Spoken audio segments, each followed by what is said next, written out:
IRS Audit's Employee Classification. Want to know what happens in an IRS audit on employee classification? This is the IRS's process to determine whether your business owes more than tax. IRS's exam is based on whether you correctly treat your company's workers as employees or contractors. Here are the 3 basics you need to know. Basic number 1, the why. Some companies treat their workers like contractors. Usually, this means that the company does not withhold taxes from the worker's paycheck and is the opposite from workers treated as employees. The government usually prefers that companies treat workers like employees. Why?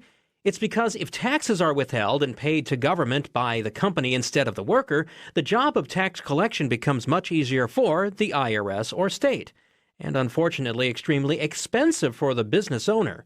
The IRS wants these contractors to be employees. Basic number 2, the how. There really is a bottom line, like a mark in the sand for the IRS or state, whether employees or contractors. IRS published information that was supposed to help you decide how to classify your workers.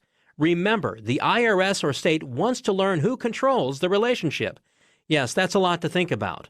The list of 20 factors considered all come down to one single thing: control. Look at this list. Every factor listed wants to know who controls instructions, training, integration throughout the business, service rendered personally, the hiring, supervising, and paying of assistants, continuing relationships, set hours for work, full-time requirements, premises where work is performed, order of work process, reporting, oral or written, frequency of pay, payments of business or travel expenses, furnishing tools and materials, investment in the work, profits and losses, moonlighting or multi-gigs, services made available to public, right to discharge or fire, right to terminate without penalty. Basic number 3. The IRS is not always correct. You can win an audit against the government. Obviously, you need the best help to represent your company. You don't win without knowledge, and it's not on YouTube. You want to win your audit, yes? But here's something else. Winning comes in many different forms. A win happens if the audit is limited to no past or future periods.